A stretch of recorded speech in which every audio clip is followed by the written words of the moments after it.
Boa tarde, pessoal. Hoje a gente vai ter a nossa primeira aula, de fato, né? Até então, eu fiquei mais na parte de organização do grupo, do material didático que eu ia usar. E hoje, assim, a gente vai dar o nosso pontapé inicial, né? Nesse curso virtual, nessa tentativa de ajustar o tempo que a gente está tendo ocioso em casa com conhecimentos e colocar isso em prática para tentar crescer, né? E aprender o máximo que a gente conseguir de informações para produzir nosso texto na redação do Enem, né?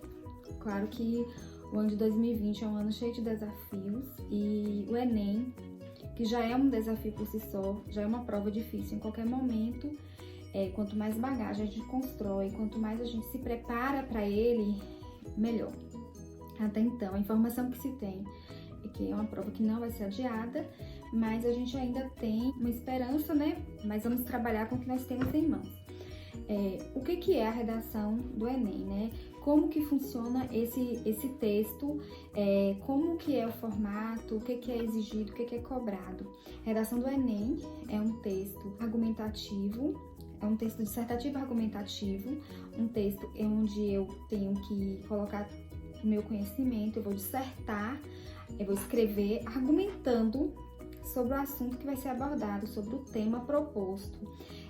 Muita gente se pergunta, né? Como que eu começo, professora? Como que eu vou começar a fazer uma redação? O que eu preciso saber? Como que eu vou identificar o tema na hora da prova? Como que é esse texto dissertativo argumentativo? Sei que muitos de vocês já têm essas informações todas, né?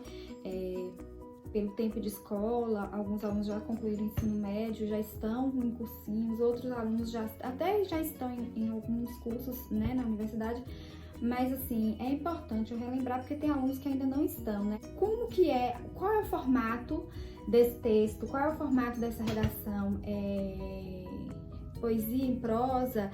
É prosa ou é poesia, é estrofe, é parágrafo? Então a gente vai tirar essas dúvidas no decorrer da aula de hoje. Eu espero que seja muito proveitoso. Eu havia pedido no grupo para colocarem um caderno e uma caneta disponíveis, porque vocês podem precisar fazer algumas anotações e é importante ter essas anotações, porque isso vai ajudar vocês depois, na hora de produzir um texto, a relembrar de algumas coisas, algumas informações que ficam soltas, né? Não é todo mundo que consegue memorizar tudo. Por onde eu começo? Como eu devo começar o meu texto? Gente, começo pelo começo. Eu começo de onde eu sei, aonde eu estou. Eu não posso querer me comparar a ninguém. Cada pessoa tem a sua bagagem, tem o seu repertório, cada pessoa tem a sua experiência de vida. Então, assim, eu começo do começo, de onde eu estou. Se eu já fiz uma redação e eu não tirei uma nota boa, eu começo daí, de onde eu errei, tentando corrigir. Quem nunca fez, começar do começo. A primeira coisa que a gente tem que fazer na hora de produzir um texto é ler a proposta que a gente tem em mãos, tá? Se você não tem uma proposta, tá treinando em casa, você vai fazer o quê? Você vai escolher um tema e vai fazer uma pesquisa anterior, né? Claro, uma pesquisa sobre o assunto, com videoaulas, com documentário, com livro. Você vai juntar todas essas informações para construir o repertório de vocês. O que é repertório? É essa bagagem de informações e de conhecimentos que vocês têm, que a gente tem acerca de determinado assunto, certo? E assim, feito isso, eu li a proposta, eu entendi o contexto, eu tenho que, claro, no momento que eu estou lendo a proposta ali, eu já tenho que buscar qual é a informação mais importante, qual é o tema da redação, né? Qual vai ser a minha tese na hora de escrever. E aí, a partir disso, eu tenho que começar a pensar nas competências que são exigidas no Enem. Lá na frente eu vou explicar as competências para não confundir a cabeça de vocês com excesso de informações, eu vou ir por partes, né? Tá?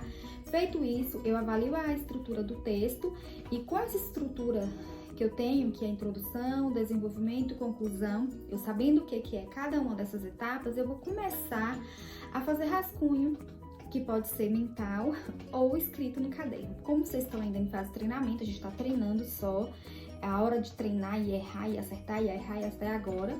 Então, vamos começar a produzir textos. Essa semana a gente já vai começar, certo? O repertório, gente, que é essa bagagem que vocês têm, ele tem que ser original. O ideal é que na hora de produzir a redação, a gente não copie, que a gente não clone a ideia de ninguém, que a gente simplesmente use nossas ideias com a nossa linguagem própria, com o que a gente tem de bagagem, com o que a gente já sabe e começar a produzir esse texto. Organizando tudo isso, né, por parágrafo E respeitando as exigências. A gente vai ver que a redação do Enem não é só um texto solto, ele tem algumas exigências. As competências, elas servem para isso, para nos nortear. O que é competência, professora? O Enem, ele é dividido em 5 competências. Essas 5 competências, elas são exigências classificadas por pontuação na hora da prova. Na hora de corrigir, o corretor, ele vai avaliar 5 competências na prova. E aí, baseado nessas 5 competências, cada uma delas vale 200 pontos.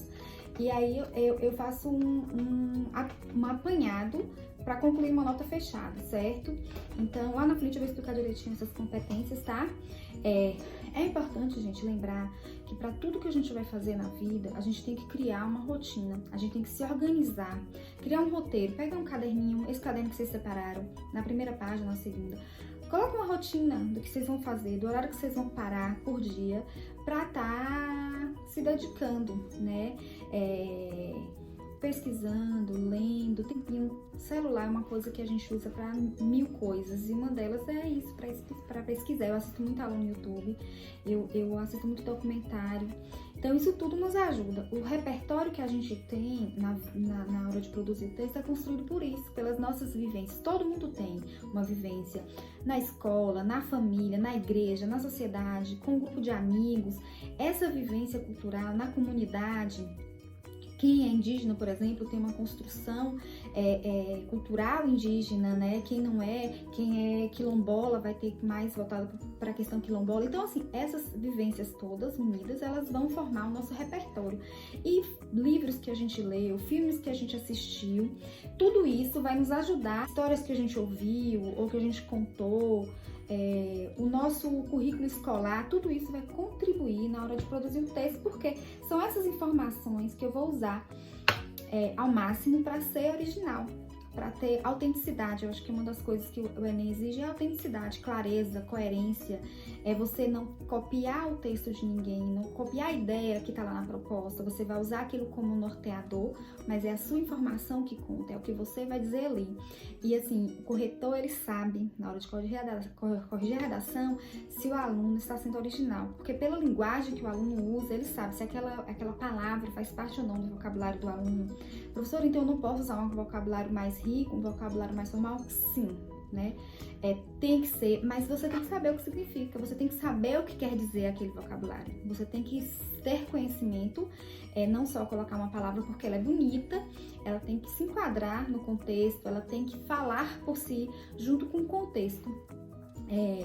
Uma coisa que a gente precisa ter é foco. Eu acho que assim, é muito difícil a gente não se sair bem naquilo que a gente não foca. A gente tem que ter foco em tudo. Se a gente vai fazer uma dieta, se a gente vai fazer uma atividade física, se a gente vai fazer a leitura de um livro, qualquer trabalho, acadêmico ou não, a gente tem que focar e se organizar para isso. Criar uma rotina, como eu já havia falado. A gente precisa pesquisar, a gente precisa ler. Gente, o hábito de leitura, ele é o precursor da escrita. Não tem como você escrever bem se você não ler. A leitura, ela é fundamental, né? Hoje a gente vive uma era virtual, a gente está entrando ainda mais, né? A gente está adentrando esse mundo virtual. Isso é uma oportunidade, é uma janela aberta. Existem vários livros em PDF, várias plataformas de e-books, e assim, é muito, muito, muito interessante fazer esse conhecimento, essa busca. A leitura, ela é assim, uma porta escancarada para o conhecimento. Não tem como a gente não associar a escrita à leitura. Outra coisa importante é avaliar a dificuldade de vocês. Eu tenho uma dificuldade com isso, eu tenho que reconhecer a minha dificuldade. Professora, a minha dificuldade é na introdução. Eu não consigo organizar a minha tese, eu não consigo criar argumentos para minha tese, então eu vou trabalhar nisso. Ah, professora, eu não estou conseguindo elaborar a minha conclusão porque eu tenho dificuldade na hora de criar intervenção. Eu não consigo argumentar, professora, o que eu preciso fazer? A gente vai ter que fazer o quê? Sentar, produzir o texto e ver qual é a maior dificuldade de cada um, e baseado na dificuldade a gente vai focar, cada um a seu modo. Dedicação, a gente precisa criar um hábito, gente, de se dedicar àquilo que a gente quer. É muito fácil falar, eu quero, mas a gente não fazer nada, esperar que as coisas aconteçam. É importante lembrar que ler não é estudar. Infelizmente, a gente sabe que nem sempre quando eu estou lendo, eu estou necessariamente estudando. E como eu vou fazer ser diferente? Eu vou uma coisa que funciona, uma técnica que funciona para muitas pessoas, funciona comigo, não sei se funciona com você, vale a pena testar. Resumos. Você vai lendo determinado assunto, você vai ler um determinado livro e cria um resumo, que pode ser escrito no caderno, pode ser um mapa mental. Você constrói acerca daquele livro que você leu, resumo mental do que você leu, do que você conheceu, do que você, personagem tal, a história tal. Eu, por exemplo, sou apaixonada pela Idade Média, sobre as histórias da Idade Média, sobre tudo que acontecia na Idade Média. E assim, quando eu leio um livro ou quando eu assisto uma série, um filme, depois que termina, eu fico 2, 3 dias assim, digerindo tudo o que aconteceu, tudo que eu li, tudo que eu descobri. E aí eu pesquiso até, às vezes, na internet, no Google, no YouTube, informações sobre a cidade, sobre a construção histórica, né, envolvendo aquela situação e tudo, porque isso faz a gente construir um conhecimento sobre o assunto, né? Não fica aquela coisa solta, aquela situação vasta, fica mais palpável pra gente. A gente consegue, a gente sente que você absorveu realmente o conteúdo, né? A estrutura da redação do Enem, ela é uma estrutura fixa até o momento. Todas as provas do Enem dos últimos anos, elas têm sido iguais, né? É um texto dissertativo e argumentativo, não é uma poesia, ele é escrito em prosa, não é estrofe, são parágrafos, mais precisamente 3 a 4 parágrafos, que é introdução, desenvolvimento, conclusão. Desenvolvimento 1 e 2, tem gente que prefere fazer em 2 desenvolvimentos essa questão dos argumentos. Também não tem problema, pode sim. Tudo é uma questão de hábito e de você encontrar um caminho que você considera mais fácil para você produzir seu texto. Quando eu falo em introdução, eu tenho que ter claro na minha mente que é a apresentação do tema, é onde eu vou contextualizar. Eu li a proposta, eu identifiquei o tema e eu tenho que agora criar a minha tese e apresentar na introdução essa tese com os possíveis argumentos que eu vou usar no desenvolvimento 1 e 2, no desenvolvimento que eu já falei, né? Onde eu vou argumentar, onde eu vou falar sobre o assunto, onde eu vou fazer alguma citação. Eu posso citar também na hora da introdução? Posso. A gente vai falar mais na frente sobre isso. Mas assim, onde eu vou argumentar, onde eu vou falar tudo que eu sei. Claro, de forma clara, ter coerência, tem que ter conexão com os relatos, elas têm que estar interligadas, né? Essas informações têm que ser verídicas, eu não posso inventar um dado, eu não posso inventar uma informação, eu tenho que ter certeza do que eu estou falando.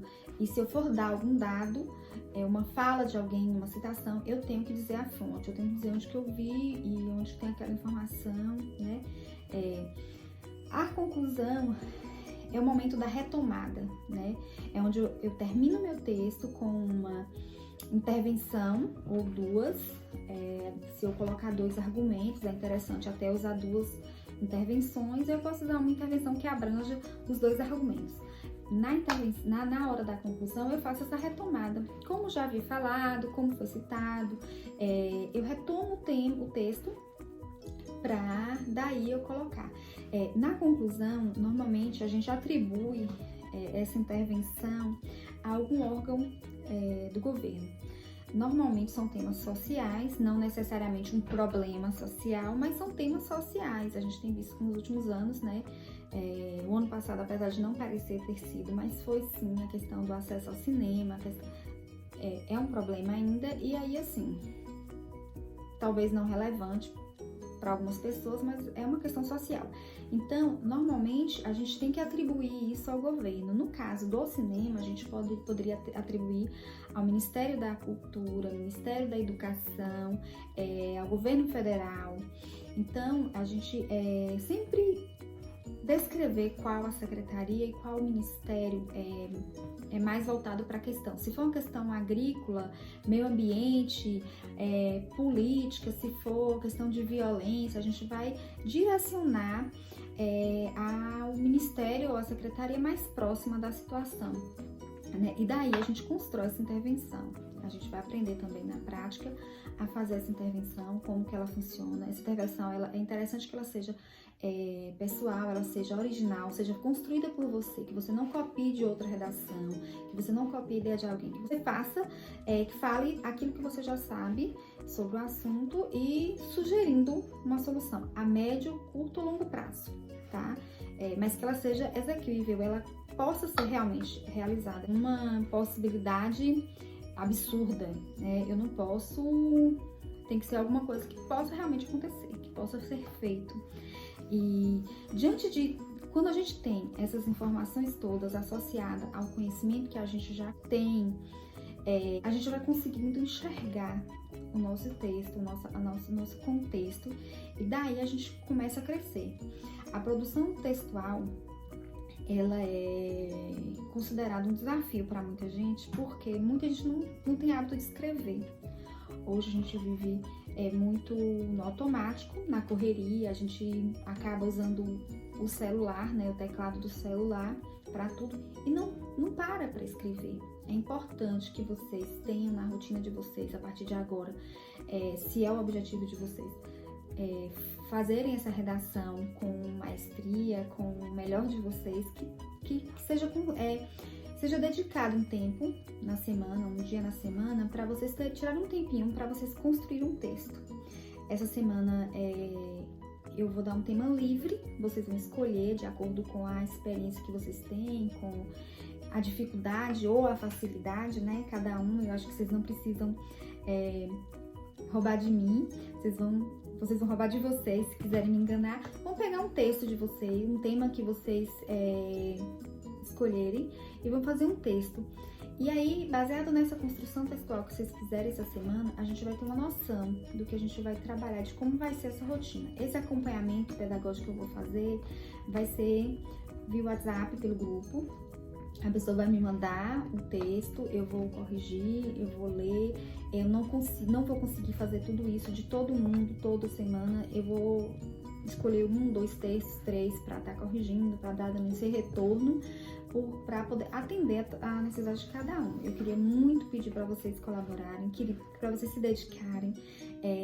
As aulas vão ficar disponíveis, eu vou postar no horário fixo, ou tentar postar no horário fixo, para vocês terem, né, essa facilidade de organização. Vou ficar disponível em um determinado horário para estar respondendo perguntas. Quero que vocês façam uma pergunta para eu poder responder ou na mesma hora, ou com tempo, via áudio, e o objetivo é esse, a gente construir esse aprendizado juntos, e a gente construir esse repertório, e no final do ano, quando a gente fizer o Enem, a gente sentir que valeu a pena, que foi bom. Eu acho que a gente tá vivendo um tempo diferente, um tempo que a gente não estava preparados, nós não estávamos preparados para viver, mas assim, um tempo que assim, tem ensinado muito para nós. A gente tem que ver nossas prioridades, né? E eu acho que a educação é uma prioridade em qualquer momento da nossa história. Eu acho que quando a gente sabe aproveitar bem as ferramentas que a gente tem, a gente consegue construir sim algo novo, né? Eu espero que a gente consiga se ajudar. Estou disponível, qualquer pergunta, qualquer coisa que vocês queiram saber, eu podendo ajudar, eu vou ajudar. No decorrer da semana, eu vou acrescentando mais informações no grupo e a gente vai esclarecendo outras dúvidas. E aí eu vou dando as informações devagar, para não, né? Eu vou postar, quando eu encontrar uma aula interessante, um documentário, eu vou postar o link, vou dizer do que é, para vocês também terem ali como um parâmetro para nortear. Não é todo mundo que tem o hábito de ficar pesquisando, né, e assistindo aulas, videoaulas. Eu sei que nem todas as escolas estão dando esse suporte. Quem tá tendo esse suporte, aproveite, porque a gente tá ficando muito tempo ocioso em casa, tem gente que não tá conseguindo ser produtivo porque não tá conseguindo se concentrar ou não tem uma ajuda, e não é fácil mesmo, é um momento muito diferente do que a gente tá acostumado. O papel da escola, antes de mais nada, é de instigar o aluno, e eu acho que assim, essa é a minha intenção. A minha intenção é instigar vocês, é tentar incentivar, motivar. Ele não é o responsável pela educação, né? O responsável pela educação é o aluno, é ele quem estuda, é ele quem se dedica. O professor só tá ali para dar informação, para instigar, para estimular, para dar as ferramentas, certo? Eu espero que tenha ajudado. Vou tentar melhorar todos os dias um pouquinho. Desculpa as falhas, gente. Eu não estou acostumada com isso. Para mim é uma coisa muito nova. E é isso, tá? Obrigada.